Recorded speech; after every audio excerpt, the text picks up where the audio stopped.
Bonsoir. Pour être franc, je ne vous cacherai pas qu'il est bien difficile de trouver un lien logique entre les trois ouvrages dont nous allons parler ce soir dans cette nouvelle édition de l'Esprit des Lettres, hormis le fait que KTO, la Procure et le CFRT qui coproduisent cette émission les ont trouvés intéressants et ont estimé qu'ils seront intéressants pour vous de les découvrir. Maintenant, je pense que s'il n'y a pas de lien logique, il y a peut-être un trait commun entre ces trois livres. Ce sont, au fond, chacun, dans leur genre, trois questions, trois énigmes que nous allons essayer de résoudre ensemble pendant l'heure et demie que nous allons passer ensemble ce soir. Première énigme, c'est une énigme doctrinale.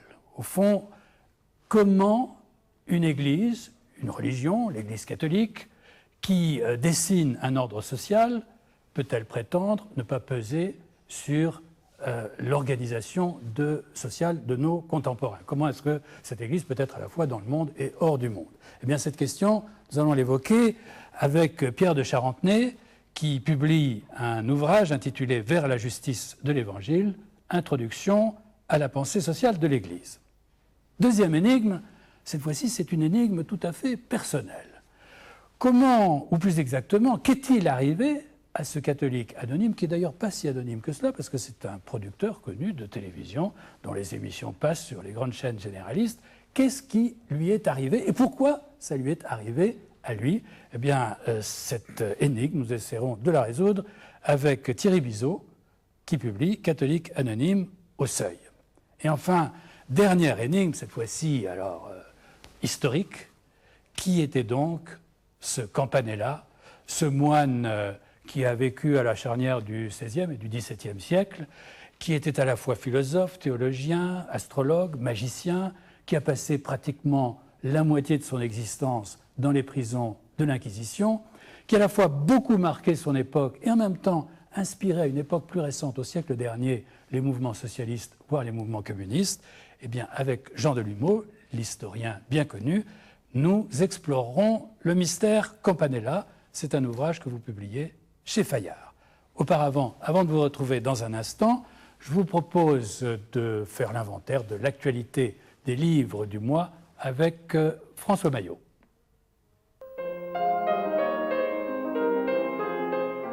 Pour cette actualité du mois, commençons par un livre qui fait du bruit, Aristote au Mont-Saint-Michel de Sylvain Guggenheim. Cet universitaire montre que la pensée d'Aristote n'a pas été transmise à l'Occident par les Arabes, mais qu'il y a toujours eu une continuité, un fil qui ne s'est pas rompu. Cette thèse peut être discutée, mais la polémique qui a suivi l'apparition du livre paraît à la fois inutile et indigne. Continuons avec les sujets qui fâchent. La crise intégriste de Nicolas Senez, journaliste à la Croix. Ce livre, qui ne pourra pas faire complètement l'unanimité, est une étude bien documentée qui distingue de manière judicieuse l'attachement à la liturgie et la question de la fidélité au Concile Vatican II, publié chez Bayard. Au Cerf, André Paul publie Qumran et les Esséniens. C'est une plongée à la fois savante mais accessible dans l'univers mythique des manuscrits de la mer Morte. Voici un très bon livre d'Irène Fernandez, Au commencement était la raison, publié chez Philippe Ray. Ce livre est à la fois un itinéraire personnel, mais aussi une réflexion de haute volée sur la question de la foi chrétienne, qui pour l'auteur est totalement conjugable avec l'amour de la vérité et de la raison. Un livre qui est très intéressant et qui est une réponse tout à fait remarquable aux élucubrations de Michel Onfray. Tout est grâce.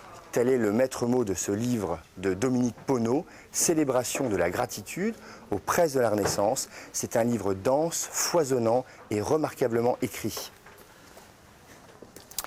Voici le livre d'un cardinal archevêque du Honduras, Oscar Rodriguez Maradiaga, qui a peut-être le prix du titre le plus long de l'année, je vais vous le lire, de la difficulté d'évoquer Dieu dans un monde qui pense ne pas en avoir besoin. C'est une critique très fine et très forte et très passionnée du matérialisme ambiant. Et c'est un livre tout à fait recommandable, publié chez Robert Laffont.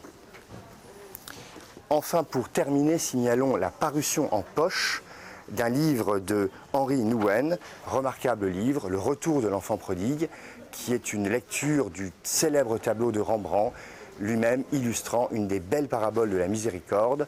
C'est une lecture idéale pour cet été. Jean Delumeau, vous êtes historien, vous êtes spécialiste du christianisme, et plus particulièrement d'une période qui est la Renaissance. Vous êtes professeur honoraire au Collège de France, vous êtes membre de l'Institut, puis vous avez beaucoup publié sur toute cette période, sur les peurs qui ont animé l'Occident. Je ne vais pas revenir sur l'ensemble des ouvrages que vous avez publiés. Vous vous êtes attaqué, je l'ai évoqué tout à l'heure, à cet extraordinaire dominicain, Campanella. Et alors, l'idée vous est venue, vous avez passé 5 ans sur Campanella, l'idée vous est venue de Marguerite Yourcenar. Oui. Il y a déjà 40 ans, elle venait de publier L'œuvre noire dans les moments où moi, beaucoup plus jeune historien, je publiais Ma civilisation de la Renaissance. Et un hasard a fait que nous nous sommes rencontrés à Paris, je suis allé la voir à son hôtel, et nous avons longuement parlé. Et elle m'a dit qu'elle envisageait d'écrire un roman historique sur Campanella. Et elle ne m'a pas dit pourquoi, mais une note à la fin du livre de l'œuvre noire laisse entendre la raison. C'est que pour le procès qu'elle a imaginé de Zénon, le héros de son livre, elle a compulsé effectivement les pièces du procès de Campanella en 1599. Et donc ça lui donnait l'idée, si vous voulez, que Campanella pouvait être un personnage de roman. Et elle a tout à fait raison. On peut faire un roman avec Campanella, on peut faire un film. Moi, j'en ai fait un livre d'histoire. Alors, vous en avez fait un livre d'histoire. On va, dans un instant, revenir sur l'histoire étonnante de ce personnage. Mais on l'avait un peu oublié. Oui. Et c'est au siècle dernier qu'il refait surface à travers l'un de ses ouvrages, qui est La Cité du Soleil, et qui a inspiré les mouvements socialistes, qui a été publié dans tous les pays communistes de l'ancienne Union soviétique, de l'orbite soviétique. Il a refait surface. Alors, la Cité du Soleil, qui est un petit livre, a été publié en Allemagne en 1623, mais il avait été largement oublié. Puis la littérature socialiste du XIXe siècle l'a redécouvert. Et la Cité du Soleil, effectivement, se présente comme le projet d'une société sans classe, où il n'y aurait pas d'oisifs, où il n'y aurait pas d'exploitation de l'homme par l'homme, où tout serait commun. Et les traductions de la Cité du Soleil se sont multipliées au XIXe siècle et au XXe siècle, et encore, justement, comme vous le disiez, encore à la fin du XXe siècle, on traduisait la Cité du Soleil dans les pays du bloc soviétique. Alors vous dites, ce petit ouvrage, il est intéressant à un double titre, d'abord pour la raison que vous venez d'évoquer, qu'on va creuser, et puis parce que vous dites c'est une sorte, un peu comme l'ouverture d'un opéra, parce que l'œuvre de Campanella, elle est protéiforme. Protéiforme, il est très prolifique, mais tout est d'une certaine manière dans cette Cité du Soleil. Effectivement, parce que il termine sa carrière, peut-être qu'on va en reparler tout à l'heure, la Cité du Soleil a été écrite au début de sa carrière en 1602. Mais l'année de sa mort, en 1639, entre parenthèses, il est mort à Paris. Et l'année de sa mort, il a publié une églogue en 250 vers qui était consacrée au destin du petit Louis XIV qui venait de naître et qu'il qualifiait d'enfant du miracle. Et cet enfant du miracle allait être, dans la prospective de Campanella, allait être le réalisateur de la Cité du Soleil élargie aux dimensions de l'humanité. Donc il y a une véritable continuité, malgré des contradictions, mais il y a une continuité dans l'œuvre de Campanella, et c'est celle-là. Alors c'est ce roi Soleil qui allait être le Cyrus, qui allait préparer cette Cité du Soleil. Dans un premier temps, il avait pris un autre fusil sur son épaule, c'était le roi d'Espagne. Le roi d'Espagne. Alors ça, c'est un des aspects les plus compliqués de la vie de Campanella, c'est qu'il a très tôt écrit un livre appelé La monarchie d'Espagne. Et dans la monarchie d'Espagne, il annonçait qu'un roi, qu'il appelait le nouveau Cyrus, et le roi d'Espagne, allait d'abord réunir la chrétienté, et ensuite, au-delà, réunir l'humanité tout entière sous son gouvernement, mais le roi d'Espagne étant lui-même l'épée du pape. car le projet de Campanella, et ça c'était pas du tout c'est le mettre sous la soviétique. tutelle du pape. Comment? C'est le mettre sous la direction du pape. Alors ça, c'était pas du tout soviétique, n'est-ce pas? Non. Mais il envisageait la réunion de la chrétienté puis de l'humanité sous le gouvernement suprême du pape. Jamais, je pense, dans l'histoire catholique, on a poussé aussi loin un projet théocratique. Alors, ce qui nous fait comprendre, quand on éclaire cela, que la vision socialiste qu'on a eue au XIXe et au XXe siècle est en partie fausse quand on compare la Cité du Soleil et la monarchie d'Espagne. Et puis alors, à la fin de sa vie, il a remplacé le roi d'Espagne par le roi de France. C'est pour ça, d'ailleurs, qu'à la fin de sa vie, il est sorti de prison, il s'est réfugié en France, accueilli par Richelieu et Louis XIV. Alors, il y a deux convictions au départ de cette Cité du Soleil. C'est qu'il y a eu dans le passé le temps du bonheur naturel, et on va vers une nouvelle ère qui serait ce bonheur naturel. C'est-à-dire qu'on n'est pas, vous le dites, on n'est pas dans la situation de l'utopie de Thomas More. Non. Hein. Exactement. Ça peut exister. On met couramment la Cité du Soleil dans la liste des utopies, mais il faut la voir autrement. Et je crois que c'est ce qui peut-être fait l'unité malgré tout de la personnalité complexe et de l'œuvre énigmatique de Campanella, c'est que pour moi, c'est un millénariste. C'est un millénariste, c'est-à-dire que il a pensé, avec tout un courant millénariste qui remonte essentiellement à l'Apocalypse, il a pensé que, après une série de catastrophes qu'il annonçait abondamment parce qu'il était astrologue, après une série de catastrophes, allait se créer une cité du soleil, encore une fois, aux dimensions d'abord de la chrétienté, puis de l'humanité tout entière. Alors, il y aurait 1000 ans de bonheur, car l'expression revient bel et bien, 1000 ans de bonheur sur Terre, puis on passerait aux cataclysmes terminaux, ce serait la fin du monde, et cette fois, l'avènement de la cité céleste. Donc, la cité du soleil, ce n'est pas la cité céleste, c'est une cité de bonheur, mais sur Terre. Ce qui est extraordinaire, il y a deux choses. Hein. Il y a cette cité du soleil où la religion est naturelle, oui, et qu'il articule sur ses convictions religieuses à partir de l'Apocalypse. On retrouve d'ailleurs certaines réflexions des néoconservateurs américains aujourd'hui. Bien sûr, bien sûr. Alors, les témoins de Jéhovah. Oui, justement. D'ailleurs, je cite à l'occasion les témoins de Jéhovah en disant que la conception de Campanella n'est pas tellement éloignée de celle des témoins de Jéhovah. Hein. Mais jusqu'à présent, on n'avait peut-être pas suffisamment insisté sur l'aspect millénariste de la pensée de Campanella. Or, je crois que ça fait vraiment l'unité de son projet. Alors, ça vaut la peine de s'arrêter quand même un instant sur la description de cette cité du soleil, puisqu'on va jusque dans les moindres détails. Absolument. Hein. Alors, elle est dirigée par un métaphysicien. Un métaphysicien. Un prêtre suprême. Le prêtre suprême, qui est entouré de 3 personnages, qui est une espèce de préfiguration trinitaire. Oui, mais ça, d'ailleurs, il a dit que c'était volontaire après. Hein. Oui. Alors, ces 3 personnages entourent le métaphysicien. Il dirige une cité dont on a prévu l'architecture, puisque ce sont 7 cercles concentriques. Voilà. Et au centre, le temple du soleil. Puisqu'on est avant le christianisme. En tout cas, on n'est pas avant le christianisme, mais on est dans une île, soi-disant, qui n'a pas encore vraiment eu de contact avec le christianisme. Voilà exactement la situation géographique. Dans son idée, c'était quelque chose comme Sri Lanka, voyez-vous. Mais un Sri Lanka imaginaire. Et alors, on allie à la fois la culture urbaine et en même temps la culture rurale, dans Absolument. Une très belle harmonie. Et tout le monde fait des travaux manuels, Absolument. Et tout le monde des travaux intellectuels, et il n'y a pas de différence entre les hommes et les femmes.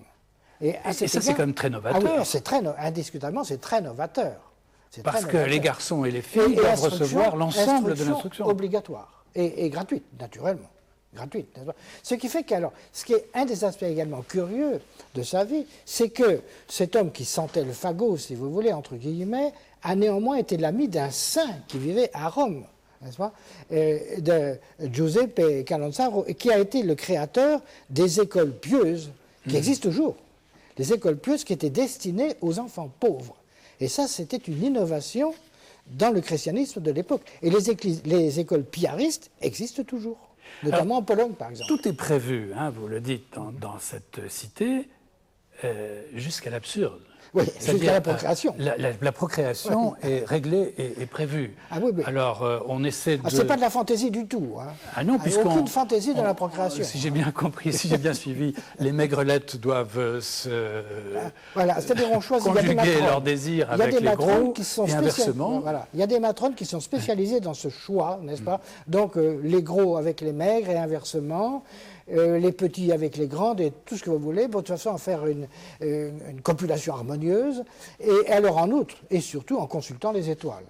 C'est les étoiles qui indiquent quand il faut faire l'amour. Alors quand les étoiles sont conformes à ce que l'on souhaite, alors on ouvre les portes, ça y est. C'est l'intérêt d'être astrologue. Ah oui, c'est un intéressant. astrologue. Et il s'est vanté d'être un astrologue. Ah oui. Mais à l'époque... Mais c'est ce qui a fait sa réputation à l'époque, surtout cela. Oui, mais il faut rappeler que Galilée lui-même a fait quelques horoscopes, au moins au début de sa vie. Après, il n'en a plus fait. Mais au début de sa vie, il en a fait.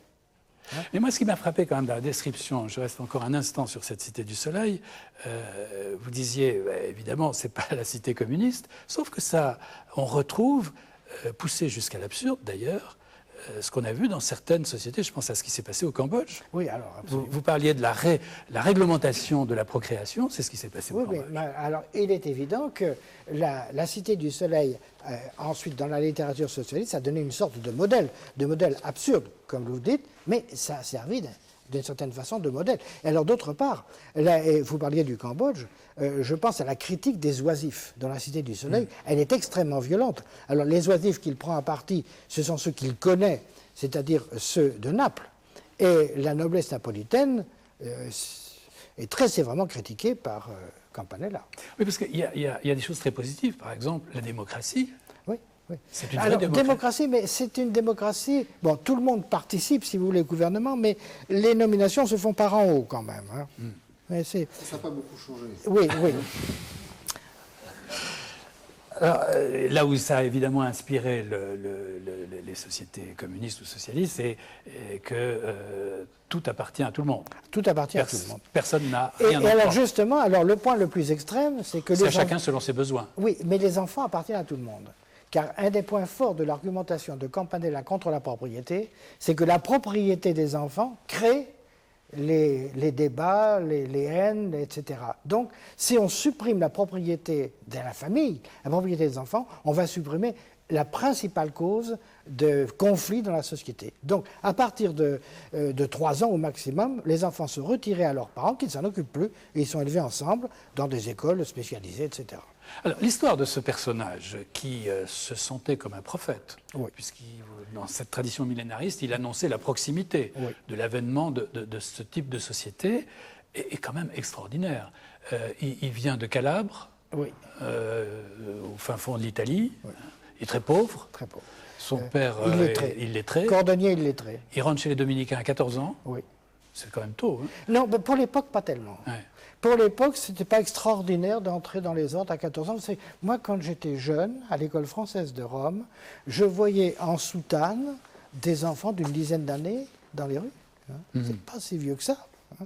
On a perdu l'habitude. Hein. mais, moi, je les ai vus de mes yeux. Hein, des groupes d'enfants habillés de noir avec des soutanes. Et lui, il sera fidèle à son habit dominicain jusqu'au Alors bout. justement, ce qui est incombe, c'est qu'il a été condamné à la prison à vie par l'Inquisition.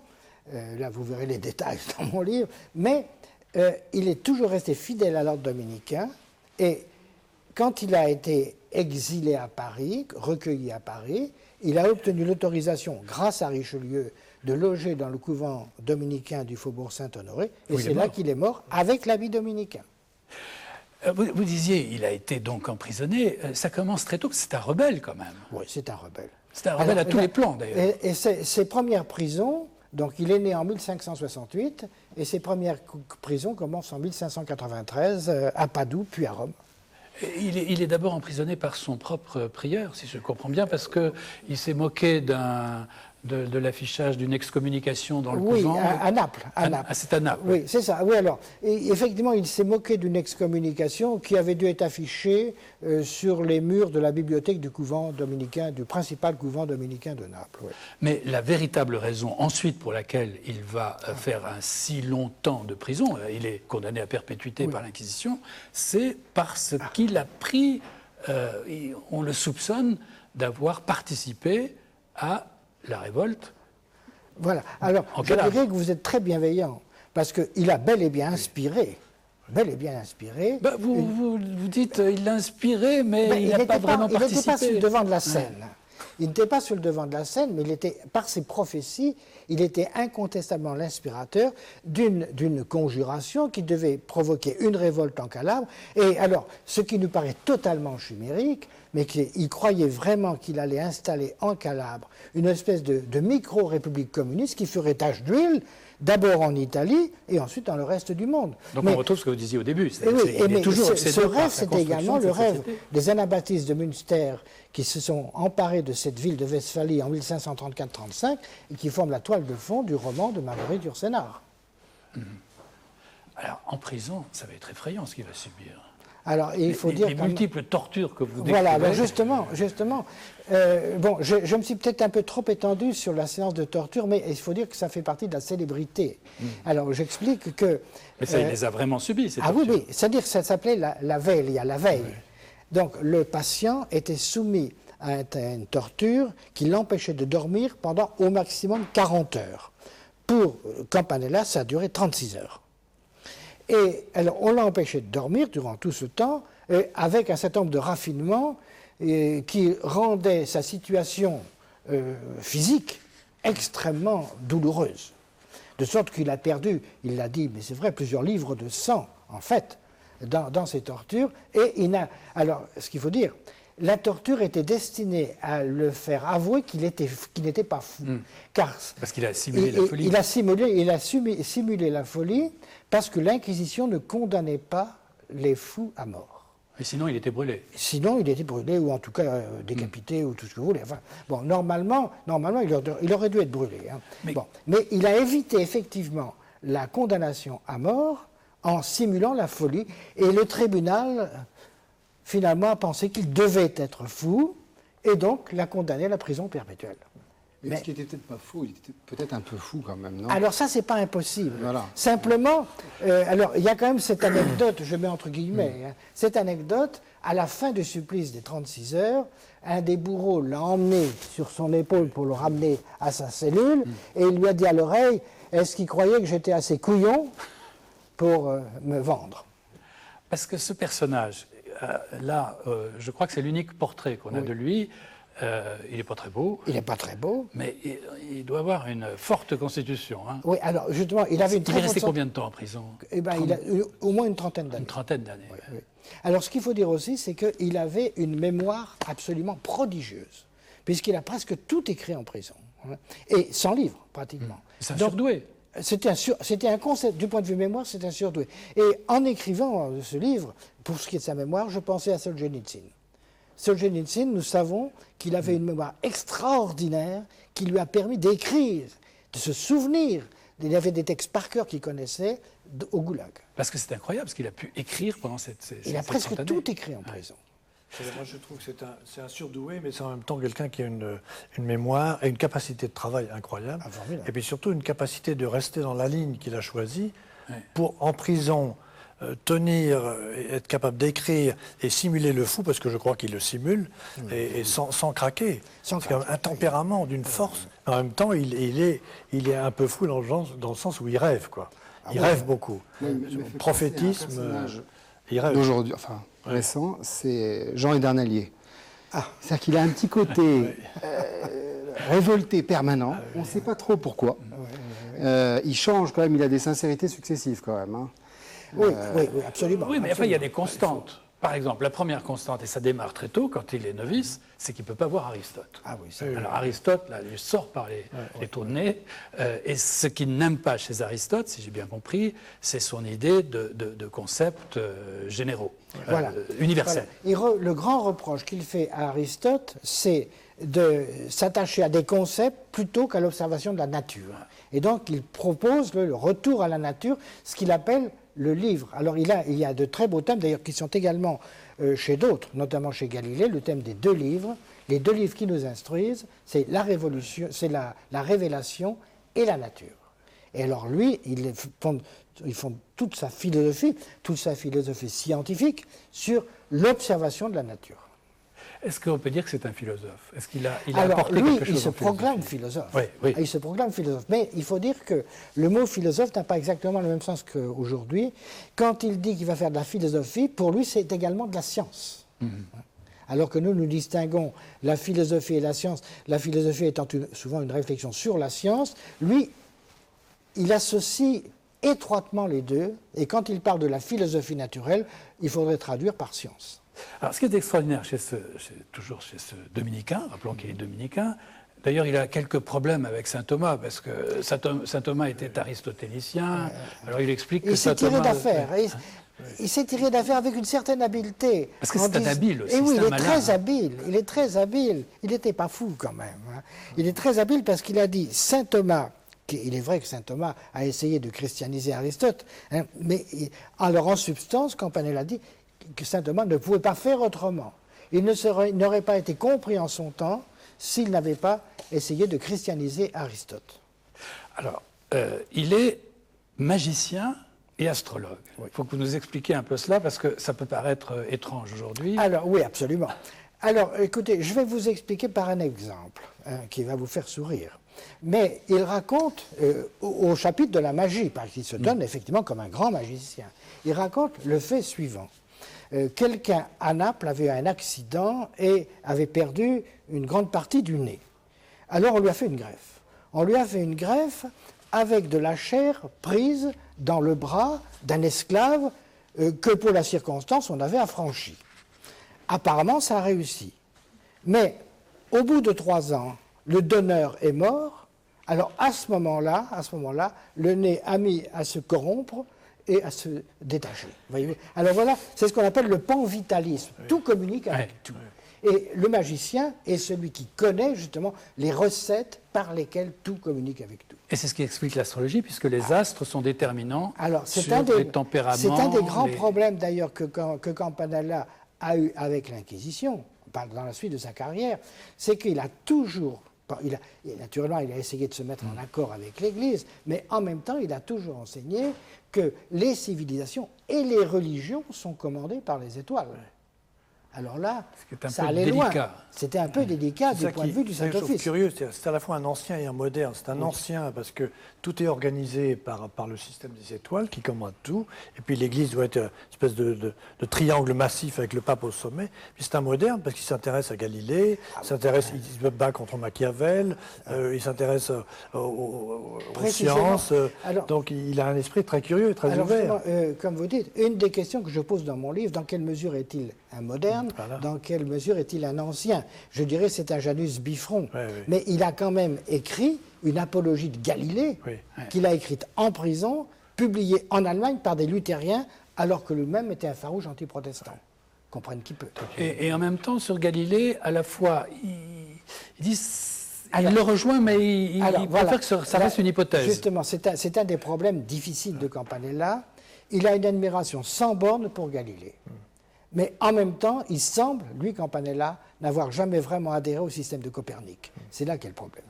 Alors, il est, vous dites, moderne, ancien, il y a des scènes extraordinaires, mais il faut se remettre dans la situation de l'époque où il va... Parce que c'est l'astrologie qui a fait sa réputation.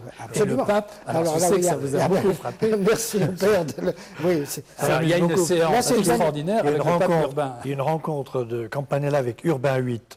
Campanella venait à la tombée de la nuit dans les appartements du pape au Quirinal et s'enfermait avec lui dans une chambre qui devait être protégée de tout poison contenu dans l'air extérieur.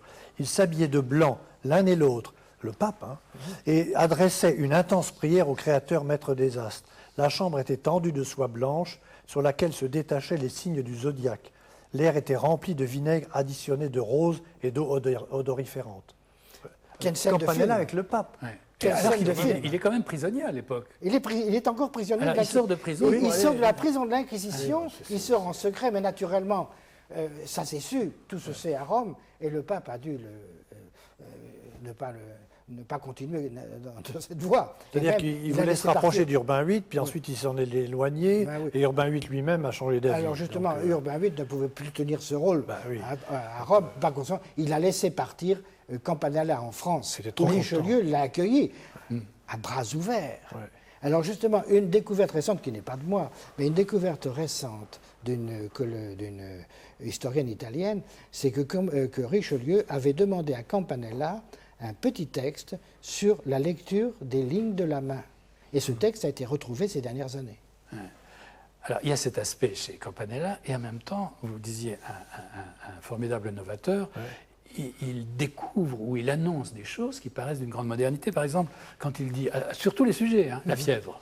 Il dit, voilà. La fièvre, c'est il y a un très bon texte sur la remède fièvre. contre la maladie, c'est-à-dire c'est le corps qui lutte contre la maladie. Voilà, il dit, en substance, la fièvre n'est pas essentielle, la fièvre est un symptôme. Hein? Ça, c'est très moderne. Ou alors, quand il parle de la conception, et quand il explique que la femme joue aussi son rôle dans la gestation. Voilà, donc elle n'est pas uniquement un réceptacle. Voilà. Eh bien ça, c'était neuf à l'époque. Et quelque chose qui doit vous faire plaisir comme historien, quand il explique que l'historien doit embrasser la totalité de la vie quotidienne pour comprendre une évolution. C'est le programme des annales. Ouais. Bien sûr. Donc c'est quand même un personnage qui vous fascine. Non. Le personnage est extraordinaire. Il méritait d'être sorti de l'ombre. Je dirais, il vaut le détour. Il est content de lui, quand même. Ah, très content de lui. Ça, il n'a jamais douté de lui. Très attachant et très agaçant en même temps. Voilà. Mais je ne le cache pas. Je n'ai pas sympathisé totalement avec lui. J'essaie de le faire connaître. Vous voyez, c'est différent. Quand il explique, par exemple, que son horoscope est quand même supérieur à celui du Christ. Oui, non, bien sûr, il était terriblement vaniteux. Agaçant, c'était sûr. Mais c'est quelqu'un qu'on ne peut pas négliger, voilà ce que je veux dire. Comment est-ce que vous le définiriez Alors, voilà, personnellement, bon, c'est réducteur ce que je veux dire, mais je reprends un petit peu ce que j'ai dit, finalement, c'est un prophète millénariste.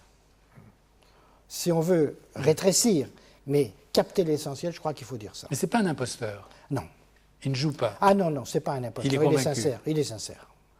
On restera là, c'est déjà pas mal. Alors, moi, je vous conseille donc de lire cet ouvrage. C'est formidable. Ça se lit. Alors, vous n'avez pas écrit un roman, mais ça se lit comme un roman. C'est comme un roman. C'est comme un roman. Ça, c'est vrai. D'ailleurs, j'ai dit au début du film, on pourrait faire un film. Au bout du livre, on pourrait faire un film avec. Ah oui, ce serait une idée, ça. Je lance l'idée. Voilà, un très bon scénario. S'il y a un acteur qui serait content d'avoir cette tête de faux témoin. Vous pensez peut-être, vous avez des idées? Non, cherchez. Bien, alors, on va marquer une pause, et puis, si vous le voulez bien, on va écouter le coup de cœur de ce mois avec Bertrand Deschamps.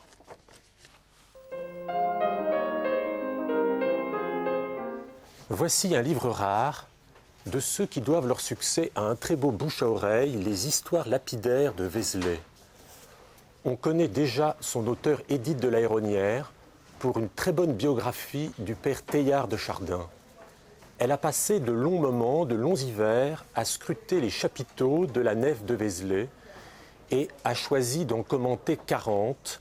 Et voici donc 40 histoires brèves, un monde de démons, un monde de saints, des scènes de la vie quotidienne qu'elle nous invite à regarder autrement, quitte à en attraper comme elle un torticolis.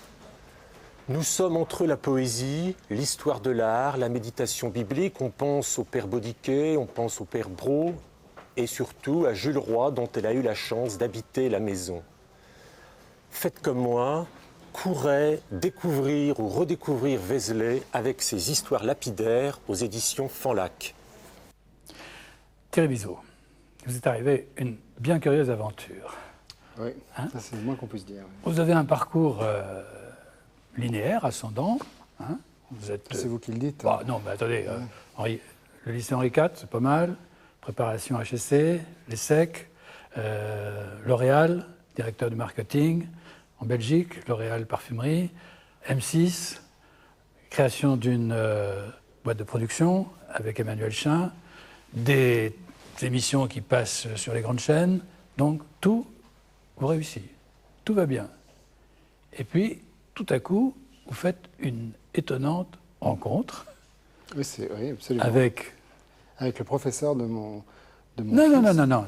Avant la... Ah, pardon. Sur le fond, vous faites une rencontre avec Jésus. Ah bah oui, mais là, vous allez carrément... je vais au bout, je vais à la fin, tout de suite. On va revenir sur le début, mais je vais tout de suite à la fin.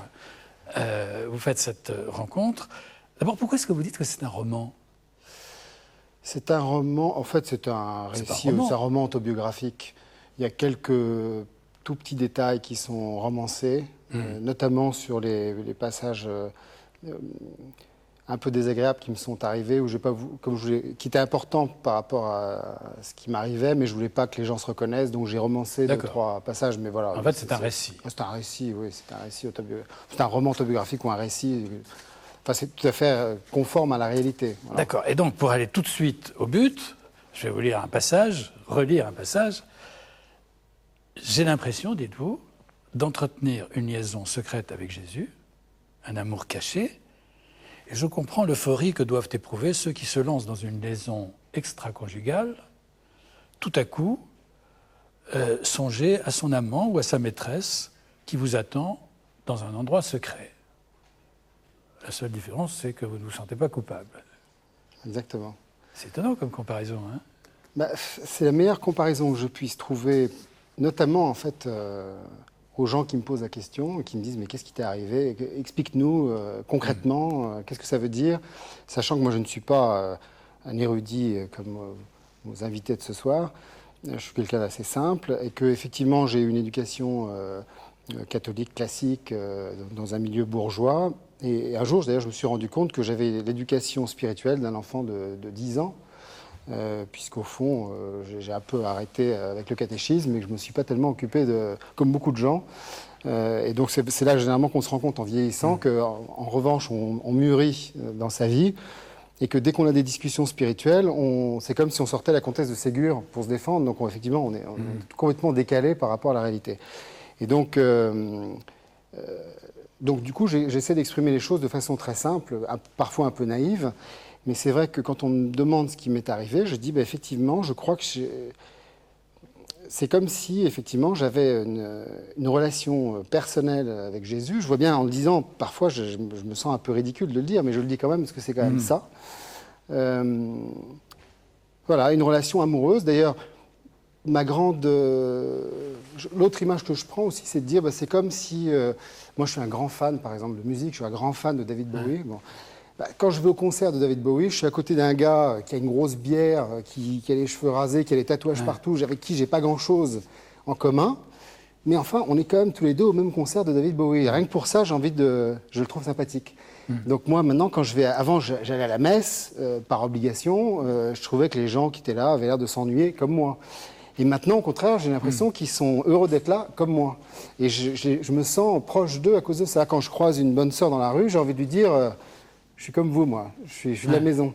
Voilà. Donc c'est un peu ça. Donc j'ai un peu l'impression, effectivement, d'avoir une relation extra-conjugale, parce que j'ai quand même une femme, des enfants, une vie, et que ma vie, en fait, n'a pas changé. Je n'ai pas changé de vie, on va dire, mais ma vie a complètement changé. C'est une situation, dites-vous, de printemps permanent, d'émerveillement ? Ah oui, non, mais c'est incroyable. C'est-à-dire que, en fait, j'ai eu l'occasion de faire une catéchèse un peu par hasard. J'y suis allé, mais avec les pieds de plomb. J'ai essayé de ne pas y aller, de sécher, de m'interdire d'y aller. Mais enfin, j'y ai quand même été pendant 2 mois. Et puis, ça s'est terminé par une retraite. Alors, déjà, pendant cette catéchèse, je dois dire, c'était une catéchèse le soir. Il y avait 9 catéchistes, il y avait une trentaine de chaises et on était 5. Okay, plus de professeurs que d'élèves, dans un endroit sinistre, avec des gens sinistres, et souvent avec des témoignages un peu qui vous font un peu honte, quoi, vous voyez, qui vous donnent un peu la chair de poule en vous disant bon. Mais bon, et à chaque fois aussi avec des explications de texte intéressantes. Et donc je me disais, moi je ne perds pas complètement mon temps, parce qu'intellectuellement, on va dire, je fais un peu de séance de rattrapage par rapport à ma culture qui est tellement faible. Mais vous les regardiez un peu à distance. Et je les regardais tout à fait à distance, en ayant l'impression... Là, je vois vos chaussures, par exemple. Oui. C'est dans le livre, vous dites, moi je suis un amoureux des pompes. Hein. Ah, oui. Vous avez une centaine de paires de chaussures, dites-vous. Oui. Puis alors vous regardez les chaussures des catéchistes en question... Voilà, ça fait un peu bouseux, quoi. Oui, je vais vous dire, je vais être très franc, hein, tous ces gens qui étaient là, c'est peu de gens qui étaient là, je ne pouvais pas m'empêcher de me dire, pour eux, ces soirées-là de catéchisme, c'est vraiment leur soirée, c'est leur petit triomphe personnel. Ils ont une vie tellement misérable que pour eux, sortir le soir 2 fois par semaine, c'est vraiment formidable. Alors que moi, je fais un effort énorme pour venir là, je leur suis tellement supérieur. Je me le disais pas comme ça, mais en fait, c'est exactement ce que je pensais, parce que en plus d'avoir ce sentiment vaniteux de leur être supérieur, je suis hypocrite avec moi-même, donc je faisais semblant d'être très humble, etc. Mais en réalité, je pensais que j'étais supérieur. Bon. Et puis on arrive au bout des 2 mois à une retraite, où on fait un tour de table pour savoir si on veut continuer ou pas cette catéchèse, et je me pose la question de savoir si je vais continuer ou pas. Et là, tout d'un coup, une espèce de vérité est tombée sur moi, qui était que je les ai toujours considérés comme des bras cassés, ces gens-là. D'ailleurs, j'ai appelé le livre « Catholique anonyme » un peu en référence aux alcooliques anonymes. C'est ces réunions de gens un peu qui viennent mettre en commun un peu leur détresse.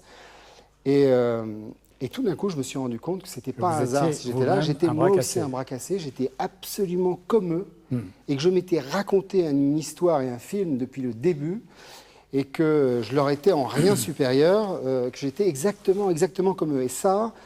Et ces gens-là, quand je parle de ces gens-là, je savais à peine leur prénom, leur nom, donc ce n'étaient pas des gens avec qui j'avais tout d'un coup une révélation par sympathie. C'était par rapport à l'humanité. Ça m'a redescendu, ça m'a remis les pendules à l'heure tout seul.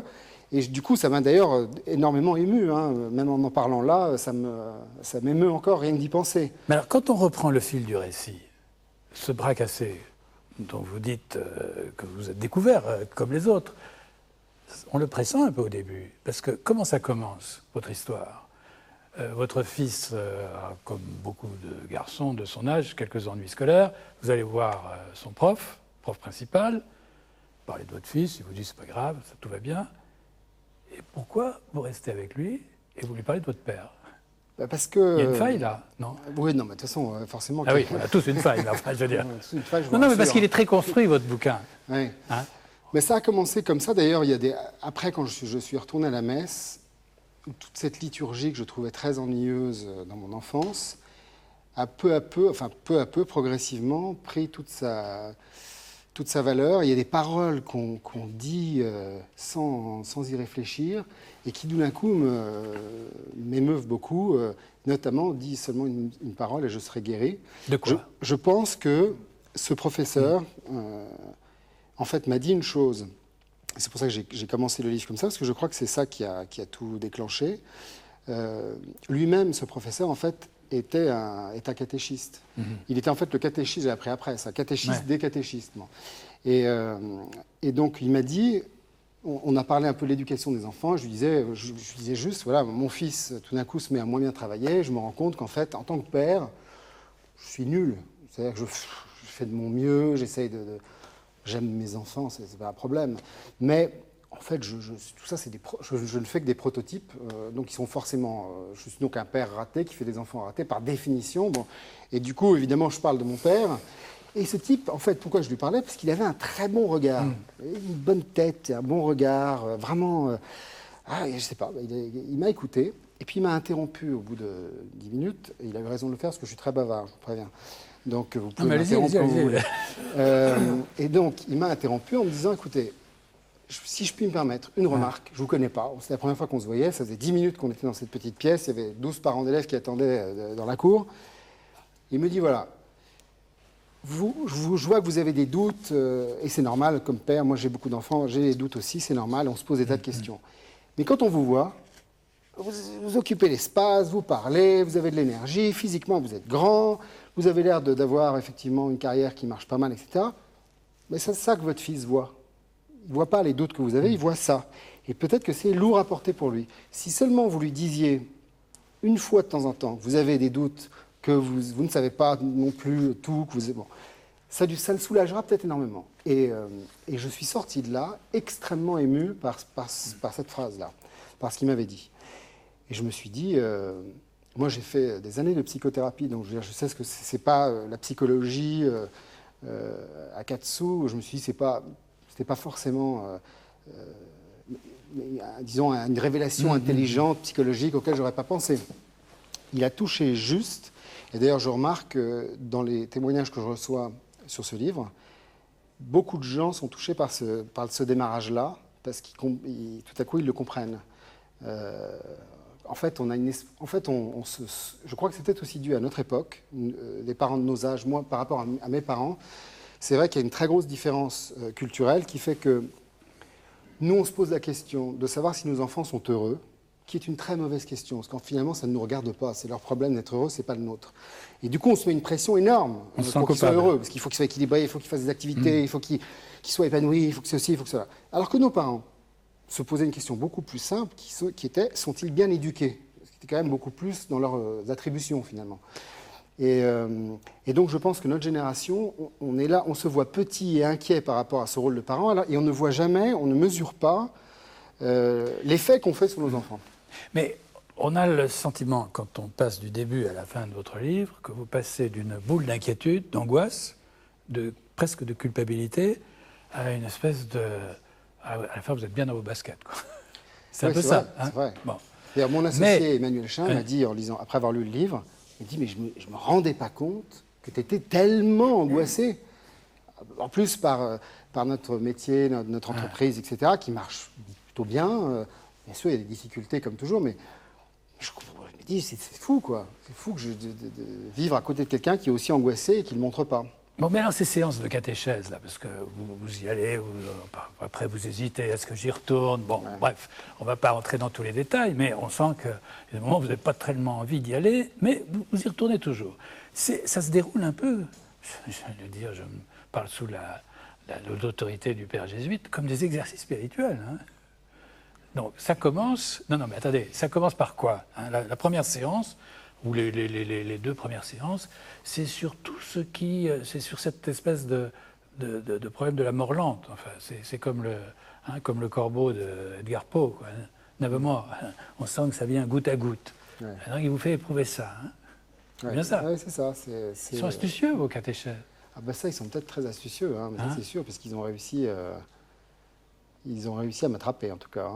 Hein, donc ils vous font découvrir toutes les peurs qui existent chez vous. Et chez nous, enfin. Ouais, bon. Et puis c'est pas fini. Alors il y a une deuxième séance. Alors là, le cheminement continue. Et là, c'est les faux remèdes, les ersatz de remèdes. Ouais. Hein, c'est bien ça. Ouais. Alors c'est quoi? C'est l'argent, c'est la reconnaissance. Le besoin de reconnaissance. Qui sont quand même assez forts dans les métiers qu'on exerce. Ils sont très très forts dans les métiers qu'on exerce. Et moi, je sais que j'y ai été longtemps, extrêmement sensible, tout en souffrant. Je dis à un moment, je crois dans le livre, que d'ailleurs toutes ces angoisses finissent par devenir mes meilleures amies, parce qu'au moins elles sont toujours là. Elles ne me quittent jamais, je les connais. Je finis presque par les maîtriser un tout petit peu, mais bon. Mais c'est vrai que le besoin de reconnaissance, c'est vrai que dans le métier de la télévision, c'est quelque chose qui est très, très, très fort, qui est très fort. Et qui est en fait un puissant fond qui n'a aucun intérêt. Le besoin de reconnaissance, c'est quelque chose qui n'a aucun intérêt. Strictement aucun intérêt.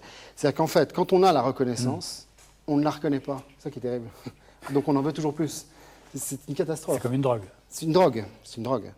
Ah bah oui, la notoriété, c'est une drogue, la reconnaissance, c'est une drogue, et on n'en a jamais assez, et elle finit par détruire votre personnalité. Alors, on continue le cheminement, troisième séance.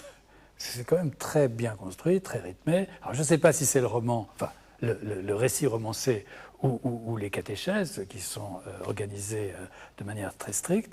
On arrive à la notion du péché, du mal. Et alors, comme Saint-Augustin, lui, il avait volé des citrons, si mes souvenirs sont bons, non, c'est ça, ou des oranges, je ne sais plus, ce qui paraît un peu anodin, mais là, il éprouve la notion de péché, qui n'est pas une violation d'une règle. Et vous, c'est autre chose. Oui. Et c'est minime, mais... C'est minime, oui, mais ça a été un peu une révélation, parce que le péché, quand on est catholique, moi, j'ai jamais eu d'aversion, je l'ai un peu quitté, j'ai pu être à la messe, en ayant l'impression de faire un acte d'émancipation très courageux. J'ai quand même baptisé mes enfants, je me suis marié à l'église, mais c'est vrai que la messe, j'y allais pour les enterrements et les mariages. Bon. Mais quand on est catholique, on vous reproche des tas de choses, et notamment cette idée de péché. Parce qu'on vous dit le péché, alors là, ça c'est vraiment l'invention la plus débile, ça fait gagner de l'argent aux psychologues, ça culpabilise tout le monde, ça sert à rien, etc., etc. Et donc, on est assez vite tenté de trouver que ces gens ont raison en disant ça. Et là, ce qui m'a frappé, effectivement, c'était l'idée que le péché, c'était une rupture personnelle avec Dieu, et que donc on la ressentait sans que personne n'ait à vous le dire. Et même les enfants la ressentent sans que personne n'ait à leur apprendre, finalement. Et donc, finalement, le péché, c'est quand on sent qu'on a péché, c'est tout. C'est pas plus... Donc, il n'y a pas de règle, il n'y a pas quelque chose qui est bien, qui est péché ou qui n'est pas péché. Ce péché, c'est une preuve presque... On se sent tout seul, en race campagne, abandonné, quand on a péché. Et moi, c'est vrai que quand ils nous ont demandé de chercher dans nos souvenirs un péché qu'on avait commis, j'ai trouvé ce petit péché qui était un gros péché quand même, parce que j'ai volé un caramel. J'ai volé un caramel chez notre ami épicier, mais j'ai volé un caramel... C'était il y a très longtemps, hein, vous ne volez plus de caramel maintenant. Non, maintenant... J'essaie de voler beaucoup plus gros maintenant. Je suis producteur de télévision. Bah oui, je n'osais pas le dire. J'essaie d'avoir quand même, j'ai ma dignité, j'ai ma fierté. Non, mais j'étais tout petit, j'avais 6 ans, 7 ans. Mais cet homme m'avait donné un caramel plusieurs fois. Enfin, j'avais une relation avec lui qui faisait que ce vol de caramel était particulièrement crapuleux. Alors, il y a quelque chose qui est étonnant dans vos rapports avec ces catéchistes, c'est qu'à la fois vous vous en défendez en permanence en disant non, j'y retourne plus, et au bout d'un moment, on a l'impression que vous êtes comme accro. Vous ne pouvez plus vous en passer. Oui, c'est ça. C'est-à-dire que j'ai souvent décidé de ne plus y aller, et je me rendais compte que je pensais à cette catéchèse tout le temps. Voilà.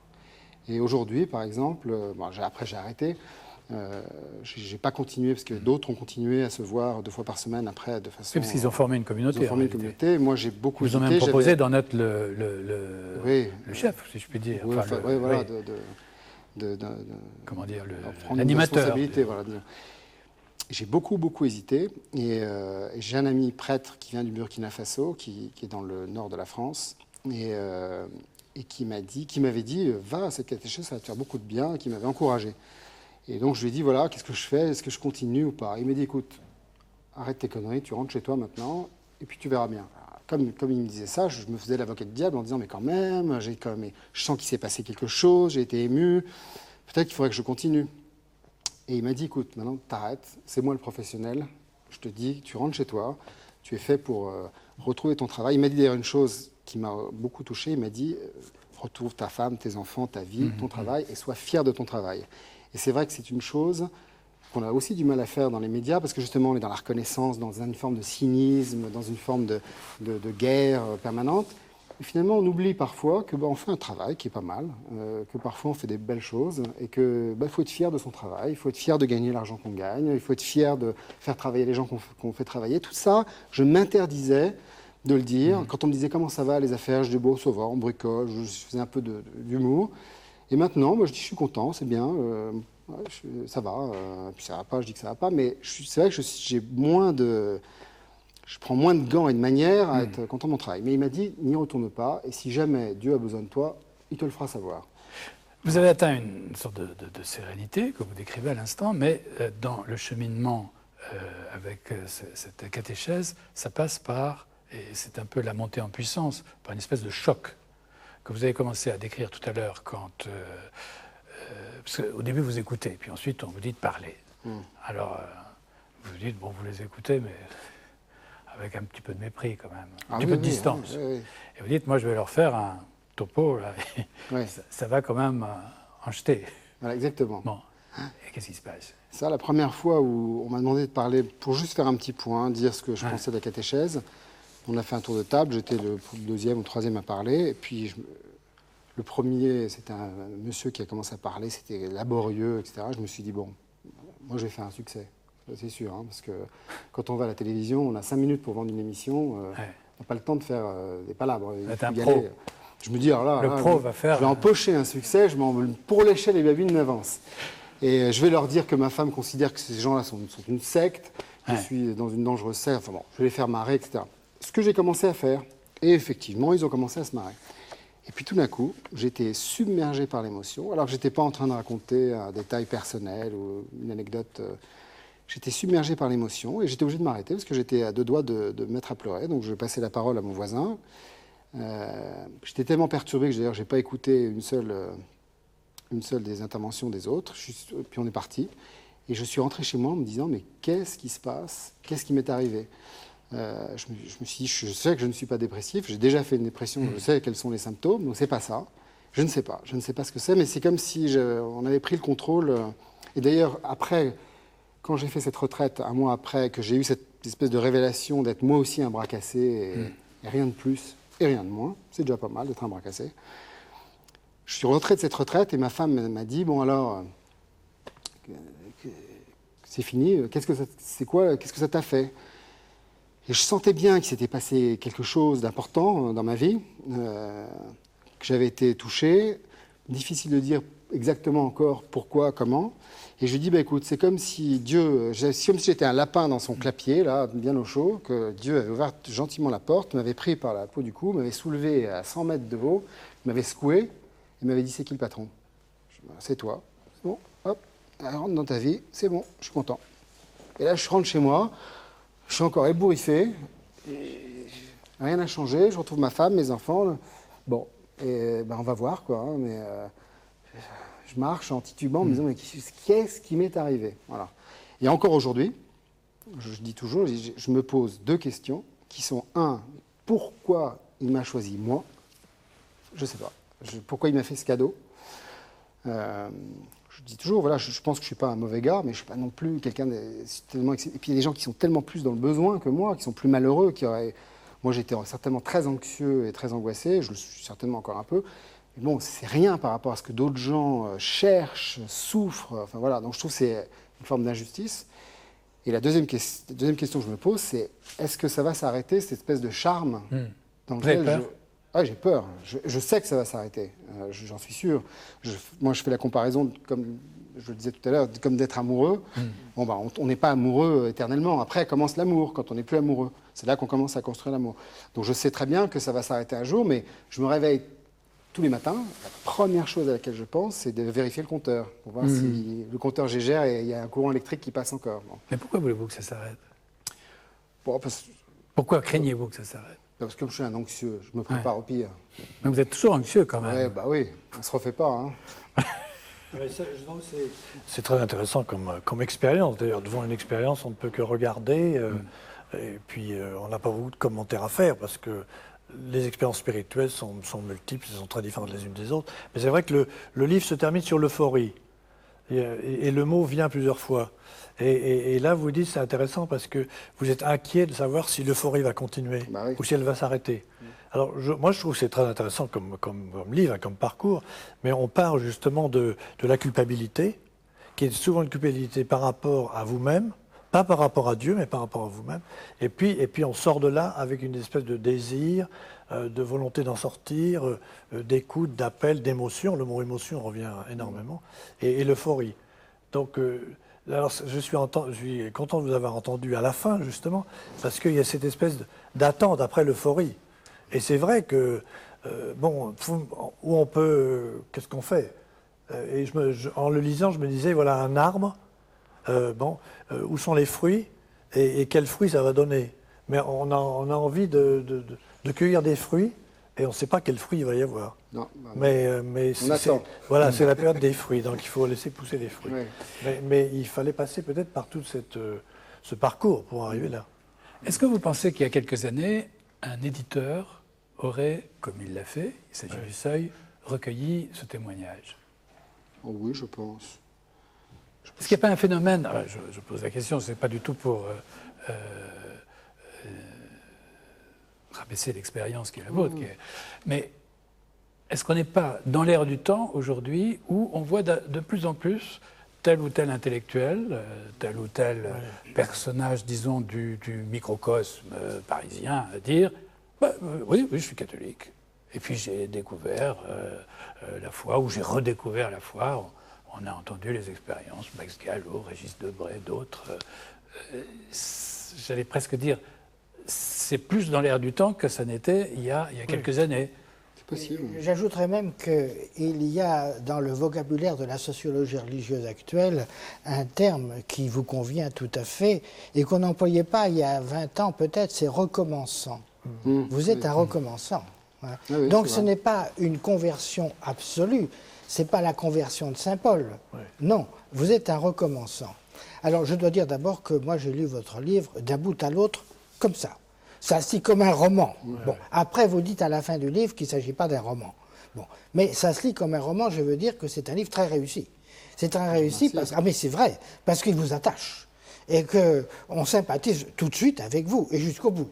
Par conséquent, moi, je vous ai lu avec beaucoup de plaisir.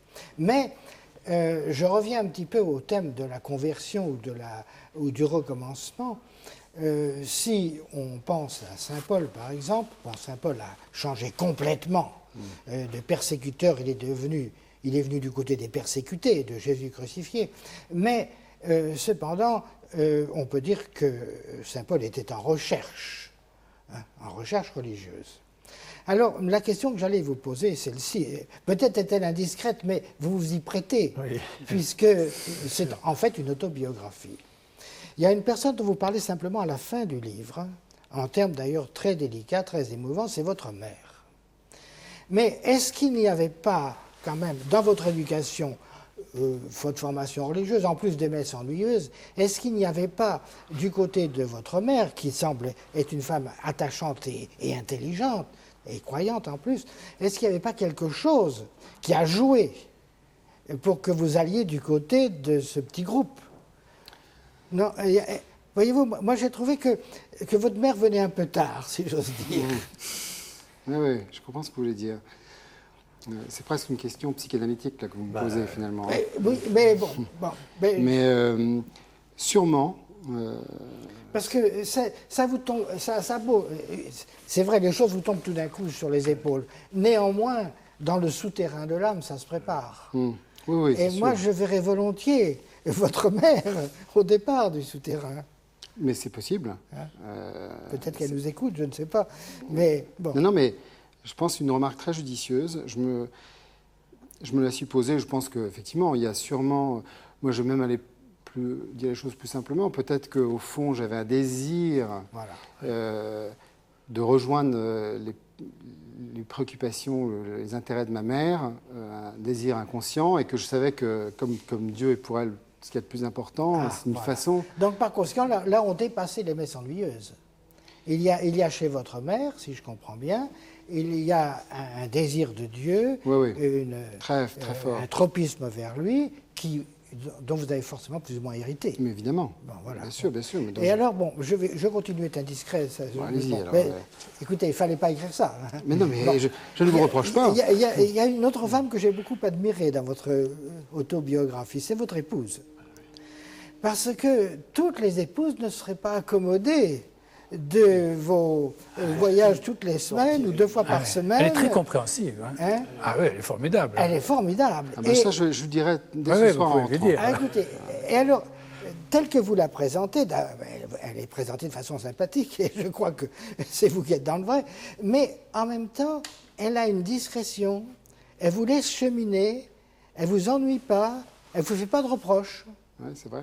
Ben vous savez, c'est pas si évident que ça, à notre époque. C'est vrai, vous avez Par absolument conséquent, raison. moi, je lui tire mon chapeau à votre épouse. Je vais vous dire d'ailleurs une chose, en vous écoutant, je pense à quelque chose, c'est que quand, à la fin de la retraite, quand il propose de continuer, je suis quand même assez ému, touché et remué par tout ce qui vient de m'arriver, et j'hésite. Je me dis, je ne sais pas si je vais continuer ou pas. En plus, on me demande en fait 2 soirées par semaine. Oui, c'est beaucoup. Hein. Voilà. Mais à l'époque, je me dis, c'est rien, 2 soirées par semaine. Il y a des gens qui ont fait bien plus que ça. Je me dis, c'est quand même pas grand-chose. On n'est pas en train de me demander. Et en fait, vous avez raison, c'est beaucoup. C'est beaucoup. Hein. J'ai une amie qui, en lisant le livre, m'a dit, mais tu as été à cette retraite? Je dis, bah oui. Tu as partagé ton repas avec ces gens? Alors, je dis, bah oui. Moi, je l'aurais jamais fait.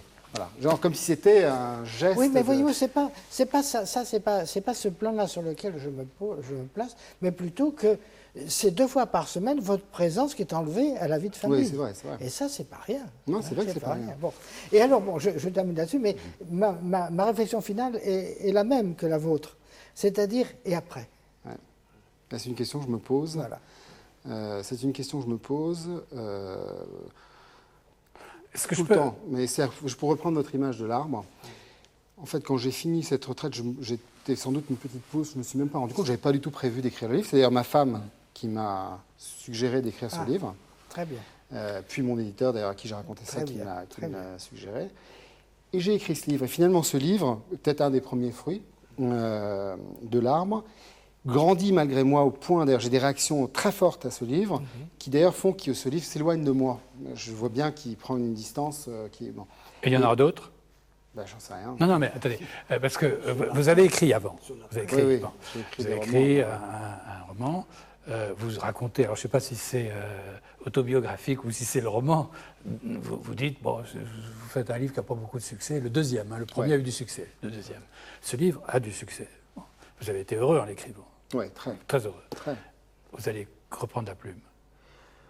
Je pense. Il ne va pas résister, à mon avis. Je pense. C'est Mais je bien, sais pas. c'est bien. Faut pas résister, Alors, on attend pas votre résister. prochain ouvrage. En tout cas, celui-ci s'intitule Catholique anonyme. Donc Thierry Bizot, c'est au seuil. On s'arrête un instant pour écouter la chronique. Nous retraçons l'auteur du mois, c'est Jean-François Rode.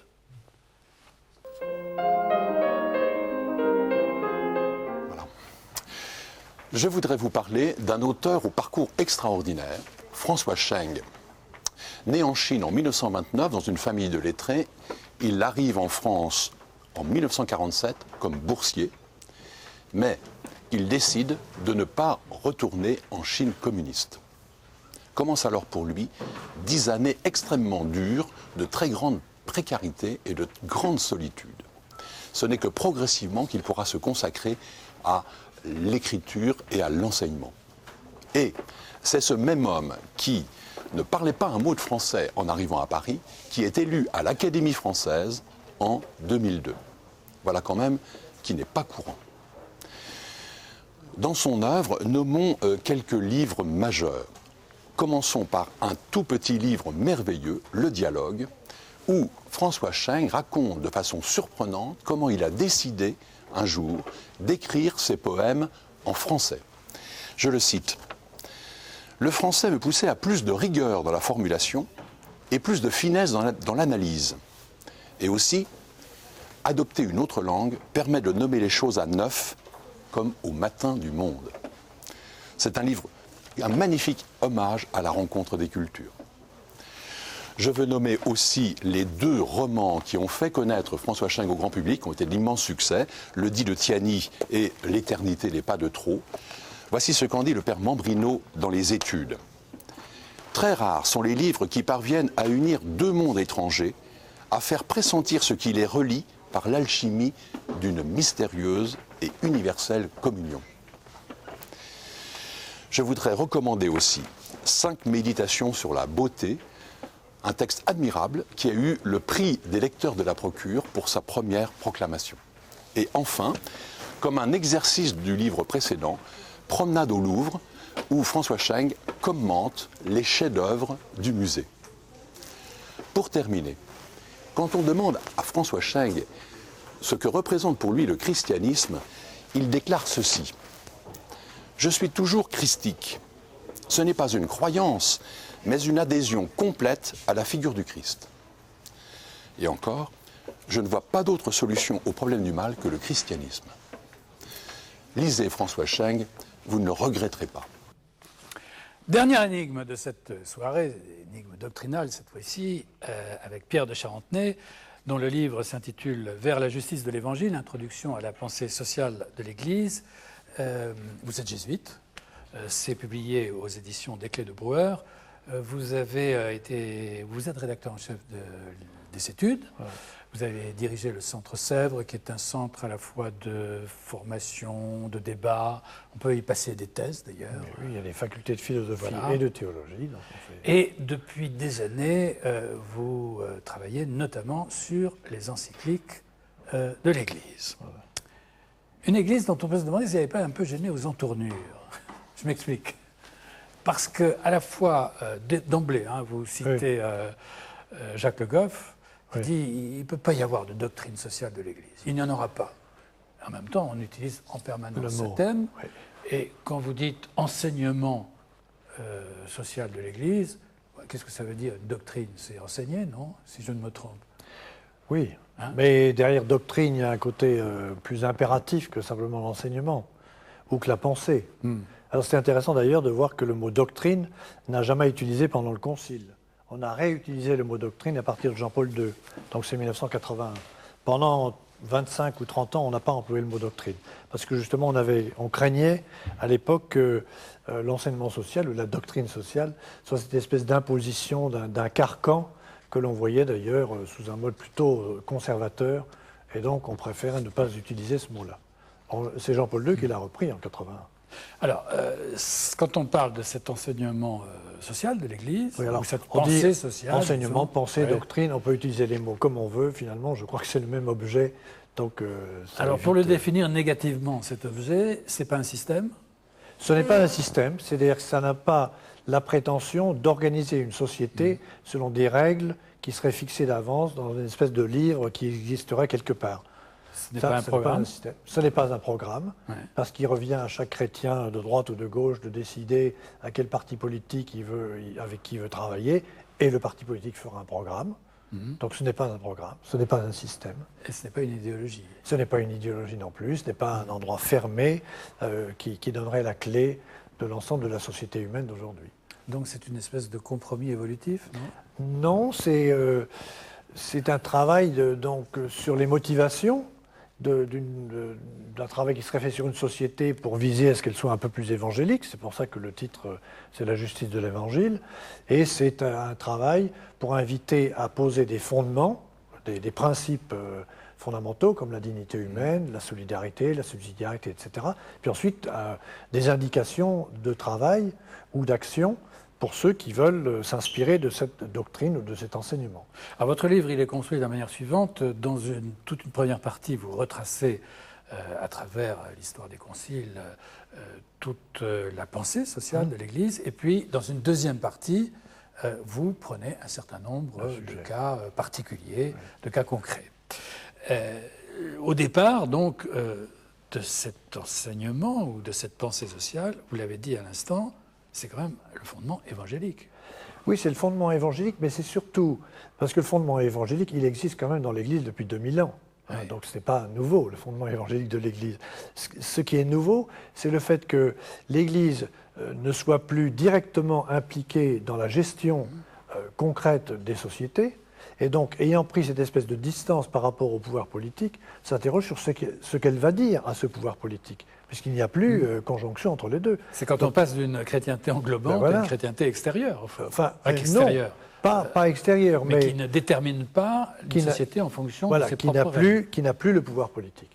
Donc, comment est-ce qu'elle va encore être présente dans le domaine social et politique sans être directement chargée du politique? Donc il fallait qu'il y ait d'abord la Révolution française de 1905, qui aura lieu d'ailleurs après Léon XIII, mais il fallait qu'il y ait cette espèce d'espace qui soit créé, qu'on ne soit plus dans des sociétés chrétiennes dirigées par le pape ou ceux qui sont directement bénis par le pape. Et il faut dire que la dépossession de cet ordre social par l'Église, ça a suscité quelques résistances. A été très, très douloureuse. Oui. Des dépossession douloureuse et qui a montré dans l'Église une espèce de résistance.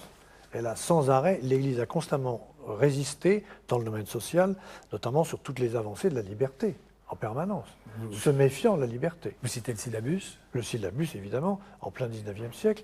Mais ce qui est intéressant, c'est de voir que la prise de conscience s'est faite à partir d'un nouveau fait, c'est l'industrialisation au 19e siècle, et que la prise de conscience s'est faite non pas par le pape, mais d'abord par les chrétiens de base, les patrons chrétiens, les ouvriers chrétiens, qui s'interrogeaient sur la situation dans laquelle ils se trouvaient, et donc qui ont, quelquefois, dans certains cas, fait des trains jusqu'à Rome pour emmener les ouvriers aller voir le pape et dire qu'on attend de l'Église qu'elle dise quelque chose sur cette situation industrielle nouvelle où l'homme est écrasé, où la dignité humaine n'existe pas. Et donc Léon XIII a été très réceptif à cela, et c'est lui qui a commencé cette tradition des grandes encycliques sociales en 1891, qui va être célébrée régulièrement par de nouvelles encycliques sociales. Donc en fait, c'est à la fin du 19e qu'apparaît cet véritable enseignement. Le premier texte, c'est 1891, c'est le départ formel de cet enseignement social de l'Église, même s'il y a eu des textes de certains évêques auparavant, mais on donne cette date en général comme départ de cet enseignement au niveau universel. Et qui est très marqué historiquement, non pas seulement par le christianisme, mais aussi par l'Occident, par la philosophie des Lumières. Il n'est pas extérieur à cet ancrage dans une civilisation particulière. C'est tout à fait européen, c'est tout à fait dans un monde industriel, ça n'a rien à voir avec la Chine, avec l'Afrique ou quoi que ce soit. Ce n'est que dans les années 60-70 que cet enseignement va s'ouvrir au monde. Mais avant, il est d'abord européen parce que l'Église est essentiellement européenne. Elle est européenne, elle va en mission à l'extérieur, mais pour se ramener des chrétiens autour de l'Europe, comme l'ont fait d'ailleurs les pays avec les colonies. Alors, vous rythmez cet enseignement social de l'Église à travers trois grandes encycliques. Je passe, il y en a beaucoup, hein, mais donc Rerum Novarum, dont vous venez de parler, Léon XIII. Voilà. Ensuite, Quadragesimo Anno, c'est Pie XI. Donc on est en 1931. Et puis Mater et Magistrat, Jean XXIII en 1961. Voilà. Et chaque encyclique a sa particularité.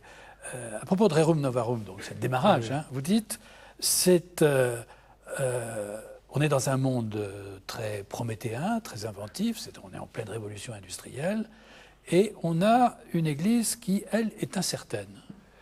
Oui, elle ne sait pas encore quelle parti elle va prendre. Est-ce que ça va être défendre les ouvriers? Est-ce qu'on est encore dans la nostalgie du passé et d'une présence très forte? Donc, on s'aperçoit qu'il y a quand même des questions de fond qui sont touchées par cette exploitation des ouvriers, donc il va intervenir. On voit bien qu'il y a un choix qui a été fait, mais il a mis du temps à le faire. Donc, il a fallu aussi qu'il se décide, lui, pour prendre cette option. Maintenant, deuxième encyclique importante, Quadragesimo Anno, on est en 1931, et là c'est l'inverse. C'est-à-dire qu'on a un monde qui est extrêmement perturbé, on sort de la Première Guerre mondiale, il y a eu la Grande Dépression. Et l'Église pense qu'elle a la clé. Voilà. Donc c'est l'ensemble de l'Action catholique qui en 1930 est à son sommet, c'est toutes les tentatives de l'ordre social, qui serait l'ordre social chrétien bien entendu, et donc par l'invention de corporations, de corps intermédiaires adéquats, de l'ensemble de l'Action catholique, l'Église se dit on va pouvoir récupérer d'une certaine manière le pouvoir perdu et on va pouvoir organiser la société. C'est des choses qui se sont retrouvées un peu dans Vichy, non? Je provoque. C'est un petit peu... Oui, non, pas tout à fait. Quand même. Non, il y a un côté un peu populiste, certainement, ça c'est clair. Oui, il n'y a pas de doute. Alors on arrive à Mater et Magistrat, et là, cette fois-ci, c'est une société qui s'interroge. Hein, on n'est pas loin de mai 68, qui se pose des questions, qui est perturbée. Et l'Église est beaucoup plus modeste. L'Église est beaucoup plus modeste. Elle a quitté sa volonté de cadrer la vie sociale. Donc elle aura un langage beaucoup plus modeste, beaucoup plus discret, que l'on retrouvera par exemple dans Pacem in Terris, qui est à la fois une encyclique sur la paix, une encyclique sur les droits de l'homme, où on annonce des grands principes, mais on se garde bien d'imposer quoi que ce soit comme mesure. Et d'ailleurs, ce qui est intéressant, c'est que Paul VI, après, pour Octogesima Advenias, tous les titres sont en latin, donc ça fait un peu revenir à des sources latines, mais c'est pour cadrer les 80 années. Octogesima Advenias lui dit il ne faut plus faire d'encyclique, parce qu'on ne peut plus, avec une Église universelle, étant donné la diversité incroyable des situations, on ne peut plus avoir une parole unique. Donc je ne fais qu'une lettre à un cardinal, en le priant de transmettre ça à l'ensemble des autres cardinaux, mais les encycliques d'ordre social ne sont plus possibles. Alors Jean-Paul II, qui a un autre sens de l'histoire, reviendra sur ce sujet, mais Paul VI avait, j'allais dire, abondé dans le sens de la modestie. Mais finalement, l'approche que l'Église a des questions sociales est plus négative que positive. C'est-à-dire qu'elle dit ce qu'il ne faudrait pas faire au regard d'un certain nombre de valeurs de la personne humaine dont vous parliez tout à l'heure, plus qu'elle ne fait des propositions sur la manière de construire cet ordre social. Oui, mais c'est comme la liberté. Vous ne pouvez que cadrer la liberté, vous ne pouvez pas dire ce qu'elle est. Donc on peut, dans la dignité humaine, dire ce qui est indigne, mais dire le contenu exact de la dignité humaine, c'est une chose à approfondir en permanence au fur et à mesure des questions qui lui sont posées. Donc c'est un peu pour ça que cet enseignement, d'ailleurs, évolue. Il évolue, non pas pour changer dans son fond, mais pour s'adapter à des questions nouvelles.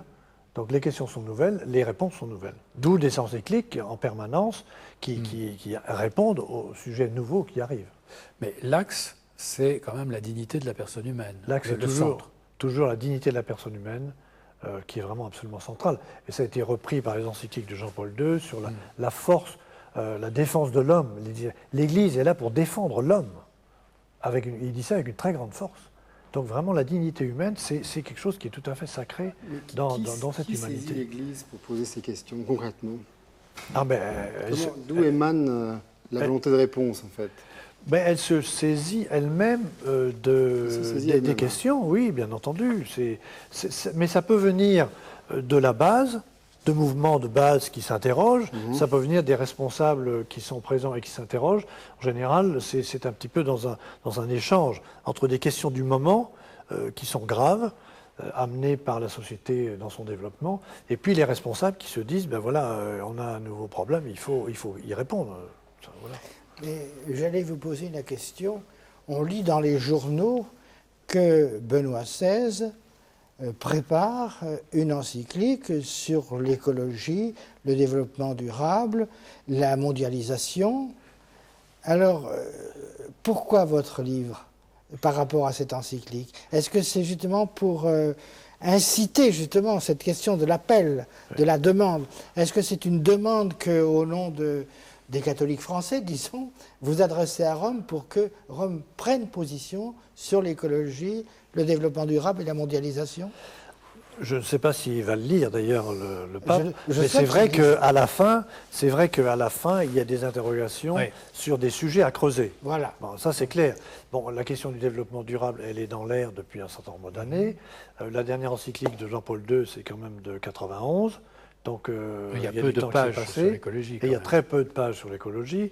Donc là, il est temps qu'on se remue sur le sujet. Oui, il y a une que demande. Respecter les arbres. Donc vous précédez en quelque sorte le mouvement. Et alors, est-ce que, question peut-être là aussi indiscrète, mais différente de celle que je posais tout à l'heure, est-ce que vous avez voulu en quelque sorte donner des idées à ceux qui rédigeront à Rome l'encyclique? Pourquoi pas? Pourquoi pas? Ce qu'on peut dire, c'est comme ça que j'ai reçu. Non, mais moi, ce qu'on peut dire, c'est que les encycliques, notamment les encycliques sociales, sont faites à partir d'un certain nombre de travaux qui sont réalisés dans tous les pays, que quelquefois il y a un premier jet qui sort du Vatican, et que cette première version d'une encyclique circule et s'inspire de ce qui a été travaillé ici ou là. Donc on voit bien qu'il y a des choses qui sont dans l'air, qui sont récupérées par Rome, et qui sont mises en forme et qui reviennent ensuite à tout le monde. Donc si je comprends bien, vous apportez une contribution à la rédaction de la future encyclique. Je ne sais pas, puisque l'ensemble de ce propos est justement de montrer déjà, et c'est déjà beaucoup, qu'il y a une réflexion sociale qui dure depuis plus d'un siècle. Ce que beaucoup de chrétiens ignorent complètement. Donc il faut le rappeler. Et que ce sont des textes quand même élaborés. Oui, mais enfin, ce qui apparaît aussi dans votre livre, il y a cette réflexion sociale, mais cette réflexion sociale, elle est toujours un petit peu en retard par rapport à l'évolution des choses. Vous venez de citer l'écologie. Il y a un manque. Bon, il n'y a pas grand-chose sur ce sujet. Sur l'économie, il y a quand même des failles énormes. Vous l'avez cité. Sur la financiarisation de l'économie, telle qu'elle se développe aujourd'hui. En ce qui concerne la démocratie, l'Église en parle aujourd'hui, mais enfin, il a fallu du temps pour qu'elle s'y mette. Donc, dans toute cette pensée sociale de l'Église, pardonnez-moi, mais on a l'impression qu'il y a toujours un train de retard. Je me trompe? Il y a un train de retard. Oui. Mais c'est pas étonnant. C'est pas étonnant. Et ce qui est intéressant, c'est que l'Église soit capable de suivre les évolutions de ce temps et disons, de faire surgir au niveau universel une préoccupation qui ensuite rejaillit sur l'ensemble des chrétiens qui ont à s'interroger. Vous savez, demandez aux chrétiens d'aujourd'hui si la question du développement durable les interroge finalement fondamentalement dans leur comportement, dans leur manière de vivre, dans leurs choix politiques. C'est pas sûr que ce soit vrai. Or que ça revienne par en haut, après avoir été travaillé par en bas, c'est quelque chose qui est tout à fait capital. C'est-à-dire que ça les oblige à réfléchir. Moi, j'ai travaillé les encycliques Centesimus Annus, par exemple, l'encyclique du centenaire de 1991. Bon. Cette encyclique, elle a été travaillée par quantité de groupes, partout. Bon. Alors, elle vient en retard, mais elle est aussi un lieu d'élaboration, de réflexion pour les chrétiens qui sont à la base. et qui s'en servent pour travailler, pour avancer, pour réfléchir. Donc c'est toujours des va-et-vient. C'est des va-et-vient, mais si on prend un autre exemple dans l'histoire, l'encyclique Gaudium et Spes que vous citez, sur les rapports entre la paix et la justice, vous dites que cette encyclique dénonce bien l'injustice, mais il ne dit pas jusqu'à quel niveau cette injustice est intolérable et peut justifier la révolte. Et là, on touche à autre chose qui a été un vrai problème dans l'Église, c'est la théologie de la libération. Oui, tout à fait. Alors il y a un problème sérieux entre l'enseignement social de l'Église et la théologie de la libération.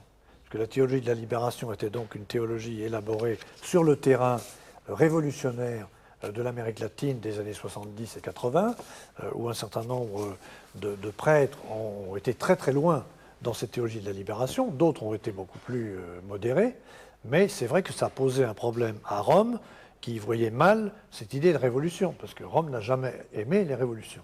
Donc Rome a même condamné plusieurs d'entre eux. Voilà. Et alors, ce qui est intéressant, c'est qu'en fait, le langage de la théologie de la libération, qui est l'attention finalement aux plus pauvres, ce langage de la théologie de la libération a été récupéré et retrouvé dans les encycliques de Jean-Paul II, comme Centesimus Annus en 1991. Ce langage apparaît dans les encycliques.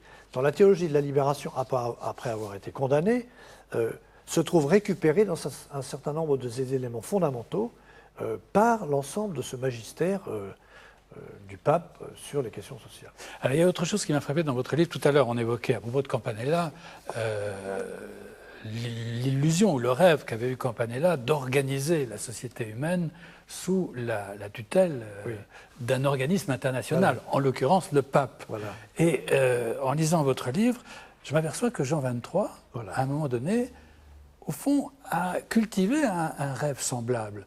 Mais il ne s'agissait plus de l'empereur ni du roi de France. Il ne s'agissait pas, lui, de présider l'autorité mondiale. Des Nations Unies. Mais il pensait que les Nations Unies auraient dû avoir un rôle beaucoup plus important. Ce serait constitué comme autorité mondiale qui aurait eu une certaine autorité sur les États-nations. En fait, on s'aperçoit que malheureusement, ça n'a pas du tout fonctionné, que dans les textes aujourd'hui, on n'ose plus redire ça. Donc ça a été vrai sous Jean XXIII et un peu Paul VI, pour essayer de renforcer le pouvoir des institutions internationales. Mais aujourd'hui, avec cette espèce de bouffée de nationalisme, aussi bien les États-Unis, la France, la Chine, enfin tous les pays sont là à regarder les Nations Unies de très très loin. Et c'est finalement entre eux qu'ils vont décider quelque chose et pas aux Nations Unies. Donc là peut-être que même l'Église était en avance. Alors, je vais faire comme Jean de l'humour, je vais vous poser une question indiscrète. Oui, allez-y. Vous dites que dans son enseignement et dans sa pratique, l'Église doit à la fois être dans ce monde et en même temps à bonne distance. Oui. Un président de la République, qui est Nicolas Sarkozy, aujourd'hui nous explique qu'un homme qui croit est un homme qui espère, et que l'espérance, c'est bon pour la sérénité de la société. Voilà. Donc, l'État doit encourager la religion pour que cette société soit stable. Oui. C'est un peu les confidences que le président de la République a fait à un de vos collègues dominicains, celui-là, le père Verdun. Qu'est-ce que vous en pensez ? Je trouve qu'on peut critiquer Sarkozy sur de nombreux sujets, mais là, il nous ouvre une petite porte intéressante que d'ailleurs d'autres pays ont compris depuis longtemps. Le système de laïcité à la française, d'une séparation stricte des religions par rapport à l'État, est souvent ridiculisé en Allemagne ou aux États-Unis, où justement les religions jouent un rôle, on peut le critiquer, notamment aux États-Unis, mais où les religions jouent un rôle très, très profond dans la vie de la communauté nationale. Et pourquoi pas, est-ce qu'en France, les religions joueraient un rôle dans l'ensemble de la communauté nationale ? Mais il n'y a pas un risque d'instrumentalisation ? C'est en effet possible, mais ce n'est pas forcé, ce n'est pas obligatoire. Donc il y aurait une espèce de réinvention de cette laïcité qui verrait des circulations beaucoup plus grandes entre ces espèces de puits énormes de motivation que sont les religions, et souvent de motivation très active, et l'ensemble de l'État laïque qui en France est par bien des aspects tout à fait épuisé. Donc ce n'est pas du tout que l'Église ait à mettre la main sur l'État, mais pas du tout. mais que c'est une espèce de source vive qu'on devrait laisser vivre. En l'occurrence, la un peu tentation plus serait forte. plutôt à l'État de mettre la main sur l'Église, non? Oui, mais il n'y a aucun danger. Bon. Votre livre a un grand mérite, c'est que en fait, on découvre. D'abord, on a une espèce d'impression de cure d'amaigrissement de la puissance de l'Église vers plus d'humilité. Et en fait, ça rend l'Église plus touchante, plus proche de nous. Et quand on lit votre livre, on se rend compte finalement que l'Église qu'on peut voir par le pape, Saint-Pierre de Rome, une grande histoire comme une espèce d'institution gigantesque, mondiale, en fait, est une jeune fille, toute jeune, toute frêle et toute fraîche et toute pleine d'espoir. Voilà. Eh bien, je vous propose de conclure par cette très belle image. Vous ne vous attendiez pas à cette description. Non, Je rappelle le titre de vos ouvrages respectifs. Vers la justice de l'Évangile, introduction à la pensée sociale de l'Église, Pierre de Charentenay. C'est aux éditions des Clés de Brouwer. Le mystère Campanella de Jean Delumeau, c'est paru chez Fayard. Et Thierry Bizot, catholique anonyme. C'est un roman, disons un récit romancé aux éditions du Seuil. Merci à tous de nous avoir suivis. Bonsoir.